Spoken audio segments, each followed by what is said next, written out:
The US Federal Reserve is poised to announce its first interest rate cut in more than 4 years on Wednesday. Senior officials at the US Central Bank, including the Fed Chair Jerome Powell, have in recent weeks indicated that a rate cut is coming this month as inflation eases towards the bank's long-term target of 2% and the labor market continues to cool. But the Fed, which has a dual mandate from Congress to act independently to ensure both stable prices and maximum sustainable employment, has repeatedly stressed it will make its decision on rate cuts based solely on the economic data. But a cut on Wednesday could still cause a headache for Powell, many analysts warn. Well, for further clarity, let's go across to principal economist at HDFC Bank, Sakshi Gupta, who's also a macroeconomic analyst. Thanks so much, Sakshi, for making time for us. Now, as things stand, US policymakers essentially are left with a choice of making a small 25 basis point cut to ease into things, or a more aggressive cut of 50 basis points, which would be helpful for the labor market. But many say it could also risk reigniting inflation.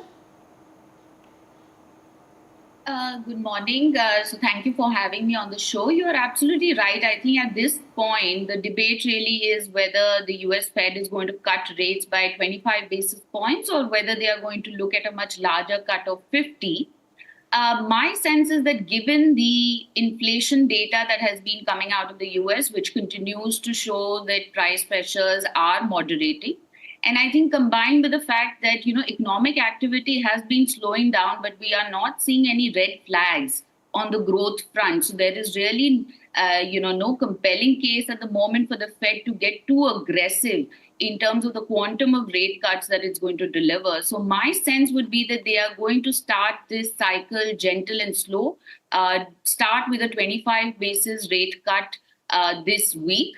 I think what will also be important is to look at what they say about the coming months for the US policy. So how do they view growth? How do they view inflation?